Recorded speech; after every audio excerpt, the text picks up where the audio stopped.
Is Mikel Merino capable of being Arsenal's starting centre forward? They're going to have to come up with something. And look, I said before the game today in the Sky Sports Newscast, I have got very little sympathy for Arsenal. They knew at the start of the season that they were short in centre forward. They knew that they might be, if Havertz got injured, that they were in a position where they didn't have the quality up top. So they've known about it. They've also had 2 title races, so they know what it's like. So this is not an inexperienced team anymore. It's not an inexperienced manager, and it's not an inexperienced situation for them to be in.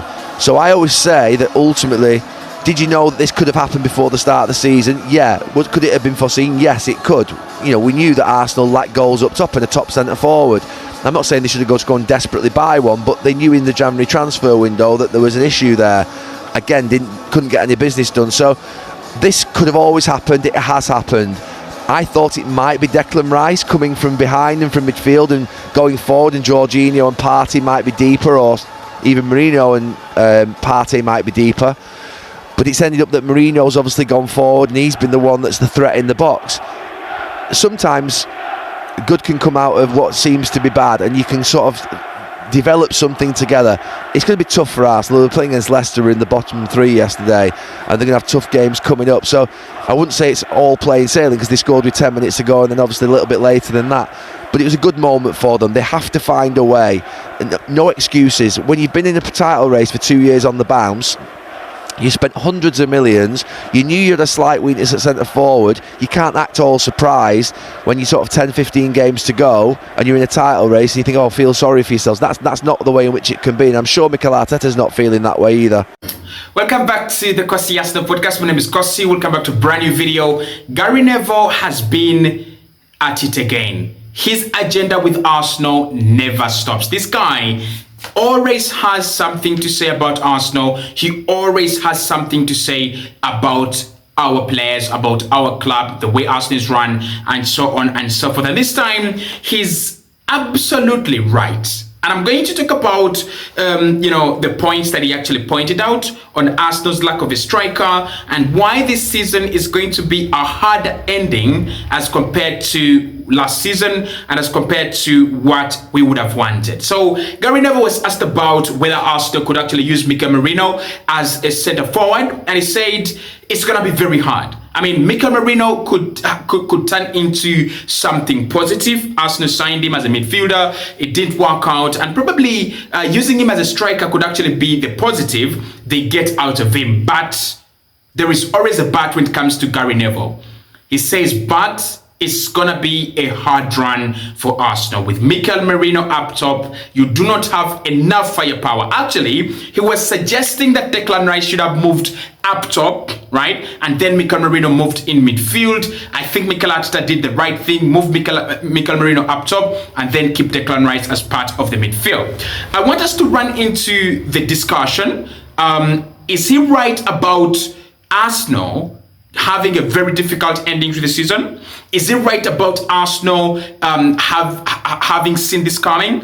And is it right when he says that Arsenal had a chance to deal with this in the summer and deal with this in January, and we did nothing, and now we have to pay? The first thing I want to say with Gary Neville, we appreciate, but Manchester United are worse. Please spare all your energy, spare all your expertise, spare all your narratives. Help Manchester United. Your team is 15th on the Premier League table. Like, when we talk about teams that saw things coming, saw a crisis coming, Manchester United cannot be excluded from that group. They saw it coming, they had it coming. They knew that right from the summer, they didn't have the right man for the job. They knew right from the summer that they didn't have the right goal scorers. They knew right from the summer that they didn't have the right squad, and yet they just kept on going. So Gary Neville, I understand your pain. I think he's trying to shift his pain from Manchester United to Arsenal, and I think we have a few similarities between the two clubs, but Arsenal are far better than Manchester United. We were expected to be among the top 4. We were expected to be among the top 3. We expected to be among the top 2. And we're expected to win the league, and all hope is not lost yet. But Gary Neville has a point. So he says, number one, he says, I don't feel sympathy for Arsenal, especially with all the injuries they've suffered, because this is part of football and they should have seen coming. And I'm going to say, no one needs your sympathy, Garry Neville. Like, the only person that needs your sympathy is Ruben Amorim at Manchester United. If you want to extend condolences to Arsenal, I think you're extending a hand of condolences to the wrong audience. The club that needs condolences and sympathy and empathy, combined, is Manchester United. However, you've got a point, and he has a point. No, I don't think Arsenal, Mikel Arteta, and the board, I don't think we deserve any kind of sympathy from anyone.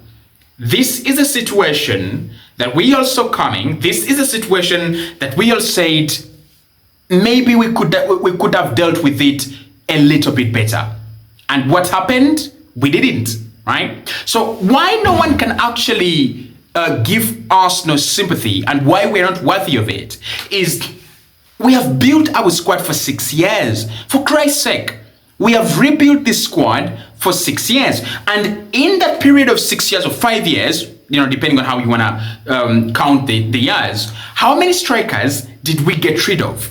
We got rid of Florian Balogun to Monaco. We got rid of Edin Ketia to Crystal Palace. We got rid of Alexander Lacazette on a free, and we got rid of Pierre-Emerick Aubameyang on a free as well to FC Barcelona.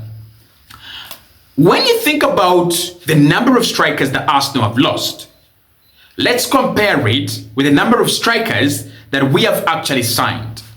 We brought in Gabriel Jesus from Manchester City. End of story. It is clear, it is self-explanatory that Arsenal wanted a striker last summer because we don't have options, and I don't know how we failed to get one. So if anyone says Arsenal don't deserve sympathy, Arsenal will not get sympathy, I agree. I am not even sympathetic about my own to my own club. I'm not sympathetic because I know this is a ditch that we dug, fell into it, and said, hey guys, look, we are in a crisis. You're in a crisis, in a ditch that you dug yourself. So that one, I think I agree with Garry Neville. Arsenal don't deserve any sympathy. Secondly, he says that Arsenal should have seen this coming. Now, honestly, the fans have been crying for a striker for a long time. If Arsenal are saying they did have enough analysts to analyze the situation and the extent to which we need a forward, they should have listened to the fans. As simple as that. The fans cried out, the fans shouted, the fans pleaded, the fans prayed for a striker. And to show that Arsenal really knew, they flirted with over 7 forwards last summer and brought in none. And they flirted with over 3 or 4 strikers in January and brought in none. So that means that Arsenal are not having an information problem. We're not having a needs assessment deficiency. We are actually having an implementation problem. Arsenal already know the need is there. Arsenal have strategized according to what we are told. They have a list of strikers. Implementing is the problem. But I want to understand, how are we failing to implement this? 2022, it was Vlahovic. 2023, it was Isak. 2024, Šeško, Isak, Osimhen, Gyökeres, and a couple. It is about 3 years straight that Arsenal tried to get a forward. Why are we failing to implement this? We brought in Declan Rice, 100 million. We brought in David Raya. We brought in Martin Odegaard. We've done good signings. Why is it that the striker signing is the one failing? I guess we'll never know. Garry Neville also says that it's going to be tough because it was tough for us against a bottom team, Leicester City. And when we play some good teams, it's going to be rough and tough. Unfortunately, I agree. When you play Leicester, you're not supposed to struggle. I mean, you are in the title race. You're not supposed to struggle against Leicester. You're supposed to increase your goal difference, pick up 3 easy points and move on. And the reason as to why Arsenal struggled in the Leicester City game was 3 things: a lack of a target man, lack of creativity, and a lack of a superstar. And then players are off form. The lack of a superstar can be solved by Saka coming back. Our lack of creativity can be brought back if Odegaard gets back in shape, and White also coming back. Our right flank could actually start creating again. But what about the target man? Can we rely on Mikel Merino? Maybe yes, maybe no. But I think it's going to be tougher when Arsenal play Bournemouth. It's going to be tougher when Arsenal play City. It's going to be tougher. Okay, we play City. When Arsenal play Liverpool, it's going to be tougher when Arsenal play a decent teams. And we still have a couple of decent teams to come. It's going to be tougher because these are teams that are able to score 1 goal or even 2. Are you telling me that this Arsenal forward line that I saw can overturn a 2-0 deficit? They can't. And are you telling me that this Arsenal team can consistently keep clean sheets and wait for that 1-0, 2-0 victory? I think that is being deluded. So it's going to be tougher, and I want you to be prepared for the tough run. Number 3, he says they had a chance. And we've talked about it. We've had a chance, right? Garry Neville is right. Arsenal have had chances to sign a striker. How many times did Arsenal come close to getting a number 9?